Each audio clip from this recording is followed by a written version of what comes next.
بسم الله الرحمن الرحیم. السلام علیکم ورحمت الله وبرکاته. زما خوږو طالبانو ورونو، نن به د نور الإذاع نه هدایت النحو درس نمبر 6 شروع کو. پرون مو تاسې د کلمې په باره کې یو څو خبرې کړې وې، همدارنګې د کلمې چې کوم اجرا وه هم ما تاسو ته لږه لږه وکړه، او انشاءالله نن به تاسو ما ته هغه چې کوم اجرا ما تاسو ته ویلي دي هغه به هم تاسو ما ته راولېږئ. نن به انشاءالله د اسم علامات شروع کو. اول به عبارت شروع کو: وعلاماته صحة الإخبار عنه نحو زيد قائم، والإضافة نحو غلام زيد، ودخول لام التعريف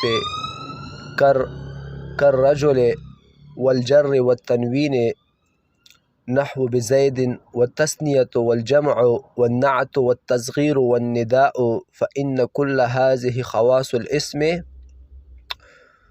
ومعنى الإخبار عنه أن يكون محكوما عليه لكونه فاعلا أو مفعولا أو مبتدأ الى آخره. نن به انشاءالله د اسم علامات صرف ویایو، سبا ته به بیا انشاءالله د فعل علامات او د حرف چې کوم علامات شته یا نشته هغې کې به بحث وکړو. ترجمې ته غوږ ونیسئ.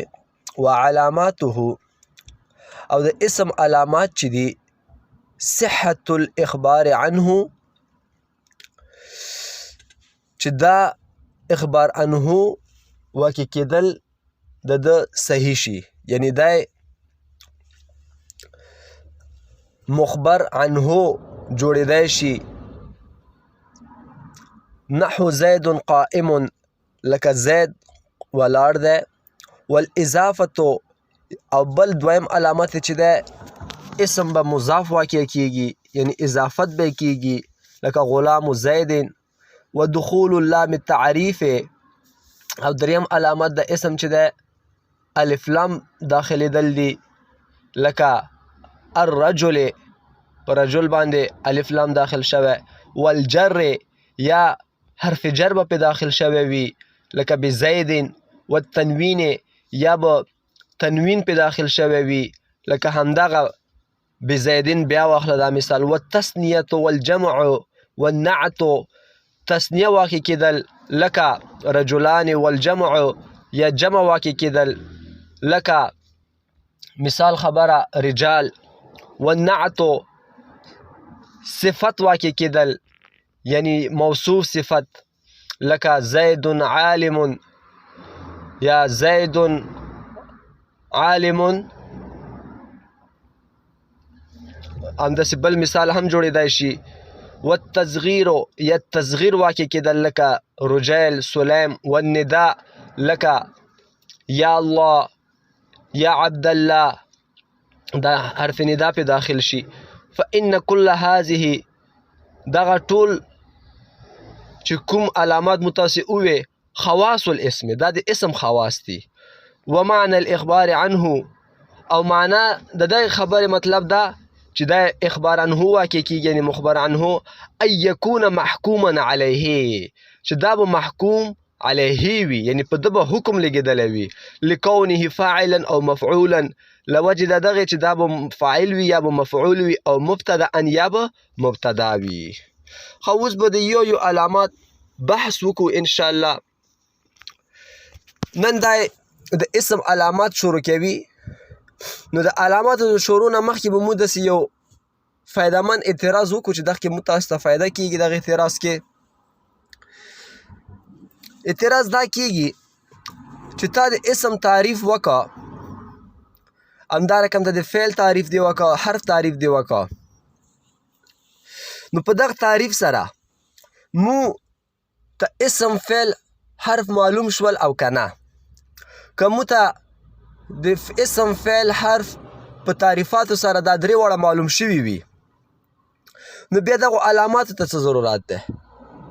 ځکه علامات خو دغې لپاره ذکر کېږي چې یو شی موږ ته معلوم شي او هغه موږ ته اول نه معلومه دی نو بیا دغه څه ته راوړل دي ځکه دا خو تکرار راځي او تکرار شنیع وي او که موږ ته په تعریفاتو سره د اسم فعل او حرف په تعریف سره دا درې واړه نه وي معلوم شوي نو بیا خو هغه تعریفات ناقص شول او حال دا چې په تعریف خو جامع معنی پکار وي دغه به څه جواب کوو جواب دا دی چې د هر څیز موجود کېدو دپاره دوه وجوده وي یو وجود ذهني وي او بل وجود خارجي وي وجود ذهني دغه ته ویلی شي چې محض تصور د یو شي وکړي بس تا ذهن ته هغه راشي او وجود خارجي چاته ویلی شي چې د اسمان او ځمکې منځ کې چې هغه ځای موږ ته معلوم شي ویښ سو په خپلو سترګو یعنې په خارج کې وموندل شي دغه ته وجود خارجي ویلی شي نو چې تعریف یې ما کړی و په تعریف سره وجود ذهني راغله اسم تعریف مو وکړه مو ذهن ته صرف اسم څه نه څه راغله محض تصور د اسم راغله خو چې اوس علامات درته بیانوي نو اوس په خارج کې تا ته په دغه علاماتو سره به د اسم فعل او حرف څه شي معلوم شي نو ځکه تعریف مې لپاره د وجود ذهني ذکر کا او علامات د اسم فعل دا مې لپاره د وجود خارجي ذکر کړل ښه د اسم تقریبا 10 علامات مشهور دي اول نمبر چې دا به مخبر عنه واقع کیږي مخبر عنه مطلب ما تاسو ته مخکې مو ویلې چې په دغه سره به خبر ورکولی شي لکه زید قائم زید چې دی ولاړ دی اوس دلته دا زید سره موږ ته خبر راکړی شو چې دا زید شی دی زید ولاړ دی بیا مصنف علیه رحمت یوه خبره بل هم کړې ده چې مخبر عنه ته مسند الیه هم ویلی شي محکوم علیه هم ویلی شي زه به یو څو نومونه نور هم تاسو ته ذکر کړم چې مخبر عنه ته یو بل نوم دی موضوع بل نوم دی مبتدا او بل نوم همدا مصنف چې ذکر کړی محکوم علیه بل نوم دی مسند الیه نو 5 نومونه شول ښه دا یاد ساتئ کله کله خلک ته پوښتنه کوي چې موضوع چاته یایي یا مخبر عنه چاته یایي یا محکوم علیه چاته یایي مسند الیه چاته یایي یا مبتدا پوه شوئ که نه دا نومونه زه تاسو ته ځکه اخلم چې تاسو معلوماتو کې اضافه راشي انشاءالله به طور فایده مې درته ووې ښه دویم نمبر علامات مضاف واقع کېدل یعنی اسم به دویم حرف طرف ته څه شی شوی وي مضاف شوی وي دویم اسم د پاره طرف ته به مضاف شوی وي یا د فعل طرف ته وغیره دا به مضاف شوی وي لکه غلام و زیدین چې دا په اصل کې و غلام و لزیدین نو دلته حرف جر مقدر شو نو غلام و زیدین پاتې شو نو دلته دا خبره لږه یاد ساتئ اکثر طلباو ته پته نه وي چې اسم مضاف شوی وي نو دا په تقدیر د حرف جر سره مضاف شوی وي ښه غلام و لزیدین د اصل کې نو حرف جر د کثرت استعمال د وجې نه حذف شو غلام و زیدین پاتې شو دلته به طور فایدې یو اختلاف درته ذکر کومې نحویانو په دغې خبره کې اختلاف دی چې صرف اضافت یعنی مضاف د اسم علامت ده که مضاف الیه هم د اسم علامت ده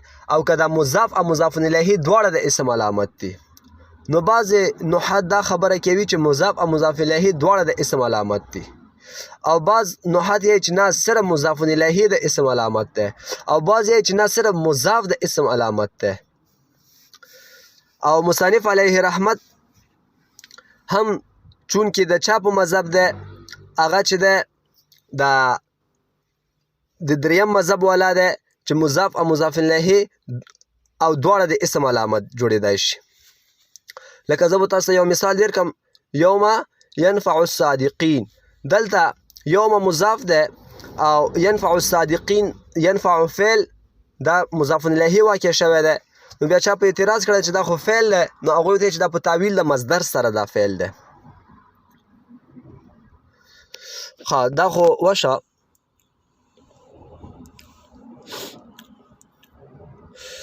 دریم نمبر علامت د اسم چې ده لام تعریف داخلیدل پې. لام تعریف داخلیدل مطلب څه؟ یعنی الف لام پې داخلیدل، لکه رجل نه الرجل. خو دلته به یوه بله خبره هم تاسو ته وکړم به طور فایده. بعضې نحویان یایي چې صرف لام د اسم علامت د اسم علامه ده او الف چې ده دا نه ده، او بعض یې چې صرف حمزه دا د اسم علامت ده، لام نه ده، او بعض یې چې الف او لام دواړه د چې دي اسم علامت دي. نو څوک چې صرف لام د اسم علامت ده دا د امام سبوی رحمه الله مذهب ده، او هغه یې چې د حمزه مو په شروع کې ځکه راوړلې ده چې ابتدا بسکون را نشي، ځکه ابتدا بسکون محل ده نو الف لام مو کا. او مصنف رحمه الله هم د امام سبوی په مذهب ده، هغه ځکه یلی چې دخول لام تعریف داسې نه دی یلی، دخول الف لام تعریف داسې نه دی یلی. دویم مذهب د امام مبارک رحمه الله ده، هغه یی چې لام تعریف خو نه ده، صرف حمزه د اسم علامت ده. او لام کو حمزه او دا لام مو چې ده ذکر راوړلې ده منځ کې چې د حمزه استفهام سره د فرق راشي، ځکه بیا بعضې خلک یې چې دا حمزه استفهام ده نو لام مو سره یو ځای کا چې حمزه استفهام اشتباه پکې رانشي. دریم مذهب د خلیل ابن احمد نحوي رحمه الله ده، هغوی یې چې الف او لام دواړه د اسم علامت دي. ښه، څلورم علامت د اسم چې ده حروف جر پې داخلیدل، لکه مثال خبره بزیدن، برجلن، دا ټول حروف جاره چې څومره دي چې دا په فعل نه داخلیږي، صرف او صرف په اسم داخلیږي. ښه، پنځم نمبر تنوین داخلیدل، یعنی یو سیز منون کېدل، لکه بزیدن تنوین چې دا په فعل نه داخلیږي، دا د اسم علامت ده. ښه، به طور فایده تنوین یو اقسام به درته ذکر کم. یو شاعر په خپل شعر کې ترجمه کړي تناوین پنج آنت ای پر غرض تمکن تنکر ترنم تقابل عوض، یعنی اول نمبر تنوین تمکن، دویم تنوین تنکر، دریم تنوین تقابل، څلورم تنوین عوض، پنځم تنوین ترنم. ښه، دا تنوین بحث به انشاءالله بیا دا پنځه واړه مو تاسو ته په حروف اسم د هدایت النحو په حروفو کې شروع شي انشاءالله، هلته به بیا دا تفصیلا یایو. شپږم علامت د تثنیه کېدل، یعنی اسم چې د تثنیه چې کوم شی تثنیه وي اسم به وي. پنځم نمبر جمع کېدل، یعنی اسم جمع راتلی شي فعل نشي راتلی. دلته یو مشهور اعتراض ده چې ته چې فعل تثنیه جمع نشي راتلی، زه به درته وښیم ضربه ضربا ضربو، یضربو یضربان یضربونه، دا خو فعل هم تثنیه او جمع راغله. نو موږ جواب کوو، جواب دا ده چې فعل کې چې کوم تثنیه او جمع راځي هغه به ذات خود فعل تثنیه او جمع نه ده، بلکې هغه کې فاعل تثنیه راغلی ده یا فاعل پکې جمع راغلی ده، نو فاعل پکې اسم ده. و ضربه ضربا، ضربه کې الف چې ده دا د فاعل ده، دا د بذات فعل نه ده، فعل هماغه ضربه ده ورکې. همداسې ضربو کې واو ضمیر مرفوع متصل فاعل ده، هغه پکې فعل نه ده. نو دا جواب ده، دا مشهور اعتراض ده، دا یاد ساتوئ. اتم نمبر صفت کېدل، یعنی چې کوم څیز صفت واقع شوی وي پوه شه دا اسم ده. ښه، انم نمبر چې ده خو دا صفت کې به هم داسې یو اختلاف ذکر کړم به طور فایده چې موصوف کېدل دا هم د اسم علامت ده که نه، یا صرف صفت کېدل. نو جمهور نحات دا یایي چې موصوف کېدل دا د اسم علامت ده او صفت کېدل دا د اسم علامت نه ده. او بعض یایي چې ځکه چې کله کله فعل صفت ارسي، لکه جاءني رجل یضربو، رجلون موصوف ده، یضربو فعل ده، نو فعل چې ده دا خو صفت شو، نو دغې وجې نه صفت چې ده دا د اسم علامت نه ده بلکې موصوف د اسم علامت ده. او مصنف رحمه الله همدغې وجې نه والنعت اللفظ راوړلی ده، هغوی یایي که نه چې صفت کېدل دا د اسم علامت دی او هغه بیا د دغه اعتراض جواب دا ورکوي چې دا په تاویل ده مفرد سره صفت واقع شوی دی. او نهم نمبر علامت د مصغر کېدل. مصغر خو تاسې پېژنئ په صرفو کې مو به ویلي وي یو چاته د حقارت د وجې نه یا د مینې د وجې نه هغه نوم اخیستل، لکه یو سړي نوم سلیم دی ته ورته سلیم یایې. د سلیم دا د اسم علامت دی. اسم تصغیر واقع کېدی شي، فعل نشي واقع کېدی. خو بیا د آخره کې مصنف علیه رحمت یایي فإن کل هذه خواص الاسم. دلته یو اعتراض ته اشاره شوې ده، د ډایرکټ جواب کړی، اعتراض یې نه دی کړی. اعتراض دا دی چې علامات چاته یایي؟ علامات خو دغه ته ویلی شي چې هغه سیز، هغه علامه هغه خپل هغه پورې خاص وي. اوس دا چې کوم د اسم علامې دي دا خو باید اسم پورې خاص شي چې څومره اسما دي دا ټولې علامې باید پکې موجودې وي. او مکسو چې ډېر اسما دي دا علامې پکې نشته، لکه اسم اشاره، ضمایر، اسماء موصوله، ځکه هغوی کې خو دا تنوین الف لام نشته.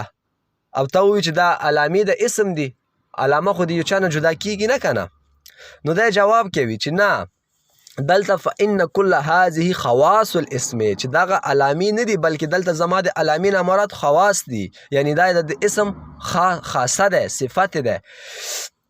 او خاصه چې ده په دوه قسمه ده، یو خاصه شامله او بله غیر شامله. خاصه شامله دې ته ویلی شي چې هغه په خپلو ټولو افرادو کې وموندلی شي، او خیر شامله دغه ته ویلی شي چې په خپلو ټولو افرادو کې نه موندل کېږي، بعضو کې وي بعضو کې نه وي. نو دلته زما وایي د خاصې نه مراد خاصه غیر شامله ده. نو دغه علامې چې دي دا چې کوم مو ذکر کړل په بعضو اسماو کې به وي او بعضو کې به نه وي. ښه دلته بله خبره کوي والمعنى الاخبار عنه، چې دغه څه مطلب دی؟ نو دغه مطلب دا دی چې اخبار عنه یعنی دا به مخبر عنه واقع کېږي. مطلب دا چې دا به محکوم علیه وي، یعنی په دغه به حکم لګېږي. دلته بل اعتراض کېږي دا نورو علامو وضاحت یې ویلې ونه کړه. نور علامې اسانه دي، الف لام شو، هغه شو، حروف ندا شول، حروف جاره شول، نو هغه اسانه و. طلباو ذهن ته سوال ارسي چې دا مخبر عنه څه مطلب؟ مخبر عنه مطلب دا چې دا به محکوم علیه وي، دا به مبتدا وي، په ده به حکم لګېږي، ده نه به موږ ته خبر حاصلېږي. نو نن دپاره همدا درس بس دی. سبا به انشاءالله د اسم چې څومره علامې دي د قرآن او د احادیثو نه به پکې اجرا کوو. او تاسې ماته د کلمې چې څومره اجرا تاسې کړې وي هغه یې ماته راولېږئ. وما علینا الا البلاغ. بسم الله.